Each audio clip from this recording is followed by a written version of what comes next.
Minister, the reason I've tabled this adjournment debate this evening, I know there's probably lots of correspondence already sitting on your desk of childcare issues from all over the country, both local and national. This is one of particular urgency. Particular seriousness. That's why I want to draw your personal attention to it today. And that's the fact that the largest childcare centre in the country, Jigsaw Darndale, is facing immediate closure due to lack of funding. Jigsaw, which is formerly known as the Darndale Belcamp Integrated Childcare Centre, provides an excellent service to 250 children and their parents. Minister, if you're familiar with Darndale Belcamp and the broader area, it's an area that suffers from significant levels of socio-economic disadvantage. The type of place where children desperately need to get the best possible start, where they need to have access to state-funded childcare services so that they're getting the same level of childcare and opportunities as children in other areas, and that they're not falling behind before they start school. And as I said, 250 children are served by Jigsaw Darndale. 40 of those kids are referred by the social services from families that are at risk.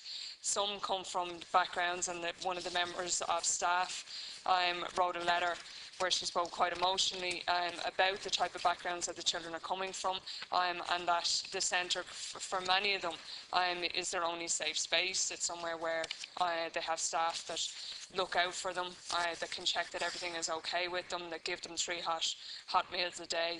As I said, these are kids who desperately need that kind of care and attention. Obviously, not every child that uses the centre would have those kind of needs, but all of them do need access to childcare service. It's also essential for their parents, so the parents can avail of training, education and employment opportunities that they need to improve their own life chances and those of their children.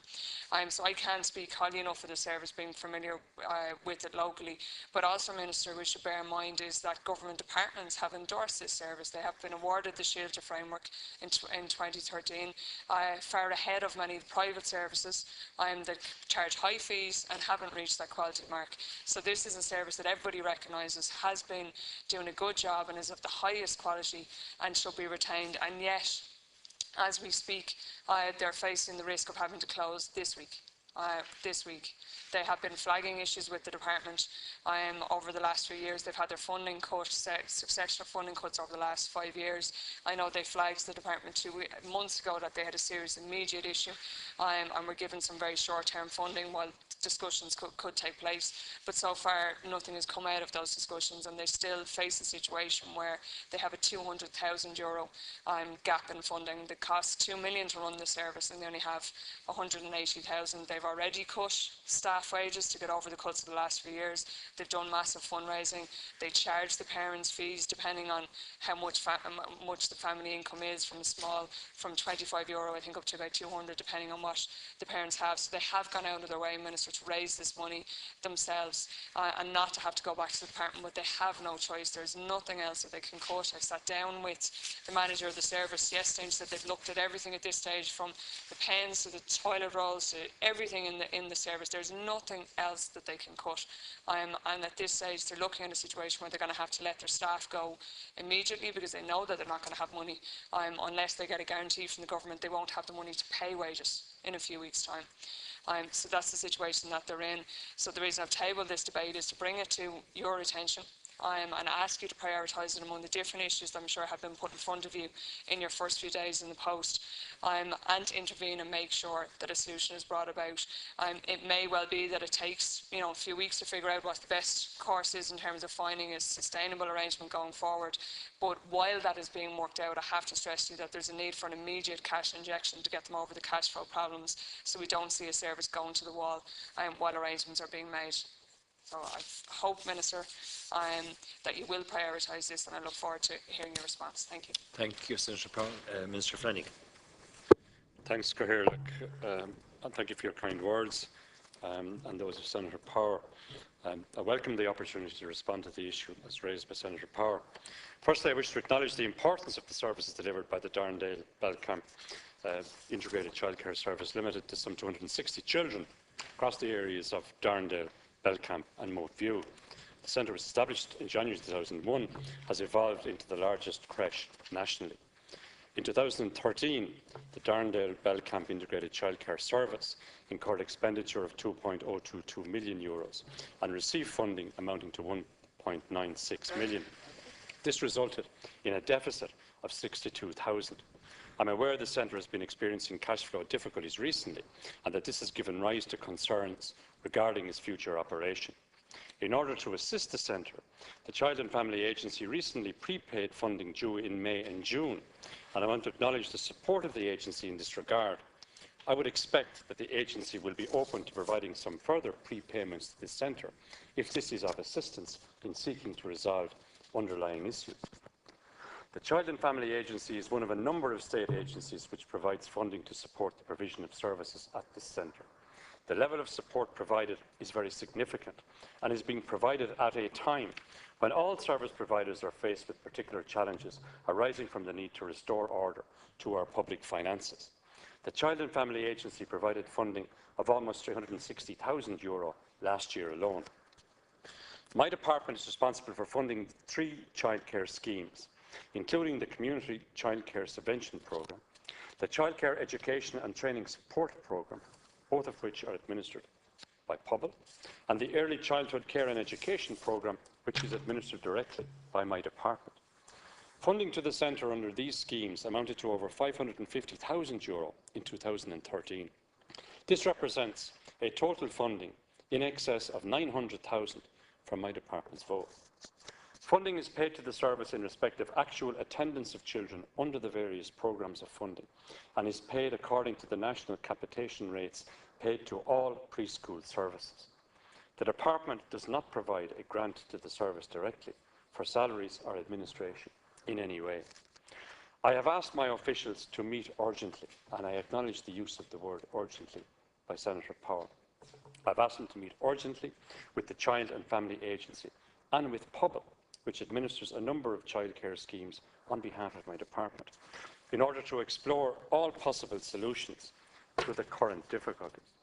My predecessor recently advised the Centre that, in her view, the overall provision of early year services in the area might usefully be considered in seeking solutions to current difficulties. I agree with this view, as we need to ensure that all available resources to support these key services are maximised. All services in receipt of state funding have had to generate efficiency savings. And while I appreciate the challenges involved, it is important that all such avenues are fully explored. I mentioned that the Centre incurred a deficit of €62,000. This would have been far more substantial, but for successful fundraising by and on behalf of the Centre. I understand that fundraising projections for this year are not as strong, and there is a risk of a projected deficit of up to €200,000.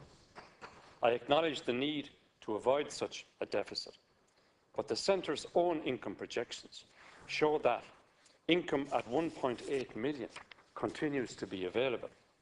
With such a level of financial support available, it should be possible to work constructively to continue services and to avoid the closure scenario, as mentioned by Senator Power.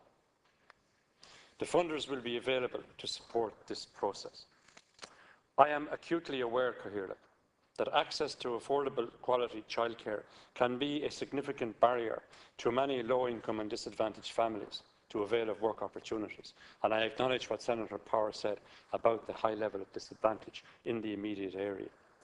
Significant investment, totaling more than €260 million, is being provided this year by my department to support childcare programmes. These include the free preschool year, from which approximately 68,000 children benefit on an annual basis. The government is attaching significant priority to children and family services, including the provision of early years services. This is being done against a backdrop of very significant and necessary constraints in overall public expenditure. It is my hope, Cathaoirleach, that the present difficulties at the Darndale Bell Camp Centre can be satisfactorily resolved. There is a requirement for all of the parties mentioned to work to resolve the current difficulties in a constructive and proportionate manner. As a first step, I have arranged for a meeting tomorrow of funding agencies, following which I expect there will be an early meeting with the Centre to constructively explore all options for achieving a sustainable approach to the Centre's operations. I would ask all parties to work with this process and, as indicated by my predecessor, to use whatever space can be provided to identify constructive solutions which will continue to deliver a service to young children and their parents in this area. Thank you. Thank you. Thank you, Minister Flanagan. Senator Power, final question. Okay. Thank you. I welcome the Minister's indication that there will be a meeting of the funders tomorrow. As I said, this issue is urgent, so I think it's significant that there is a meeting taking place tomorrow. I also welcome your commitment that after that there will be an early meeting held with the Jigsaw Centre. I suppose, Minister, I would just stress to you again just the urgency of the centre being given short-term funding while all of this is taking place, that they're given an indication that they have some breathing space of a month or whatever while these talks are taking place, because as they've explained it to me, as a company under law, and the Minister will be familiar with this under company law, once a company is in a situation where they know that they're incurring debts that they won't be able to pay, there's a risk that they could be found to be trading recklessly if they're encouraging staff costs and other costs that they won't be able to pay. So the directors of the centre have been advised that unless they're given a very clear indication that they'll have short-term funding to pay wages in a week, 2-3 weeks' time, that they'll have to give people statutory notice and that their entitlements that the employees have under law. So that's why I just want to stress to you that an indication that as soon as those meetings take place with the funders, appreciate it could take some weeks or whatever to reach a longer term agreement about how the service will be funded into the future, but that there is a need for the centre to be told straight away that at least can keep its doors open for the next month and that they have a bit of breathing space while all this is worked out. I also acknowledge the Minister referred to the fact that Minister Fitzgerald had advised that she thought that maybe there might be some solution in looking at the overall provision of early years services in the area. And the only thing I would stress to you, Minister, is that as far as I understand it, as Jigsaw told me, they're the only service for under threes in the area. And again, this being somewhere, there are other services that cater for children of immediate preschool age. But again, this being an area with significant socioeconomic disadvantage, the earlier that children from those homes can get access to quality childhood education and care, the better. And I think that needs to be looked at as well.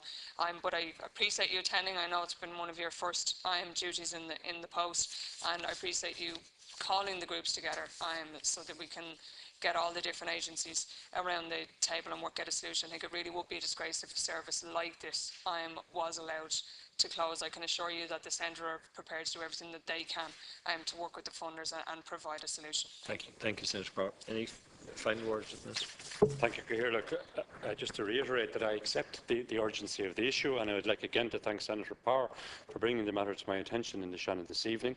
She did mention specifically the matter of direct funding, and I will state that the company has been in discussion with the Child and Family Agency, which is one of a number of state agencies which provides funding to the centre. The agency has already provided a level of short-term relief by way of a prepayment of cash for May or June. It has not been possible for the agency to provide a direct funding, but I don't want, nor do I wish to preempt what might happen at the meetings. There is a meeting tomorrow. I would hope that a resolution can be found by having all the stakeholders and all the parties involved, and I undertake to liaise with Senator Power in the hope that we can find a satisfactory solution to this urgent and important issue. Thank you very much indeed, Minister.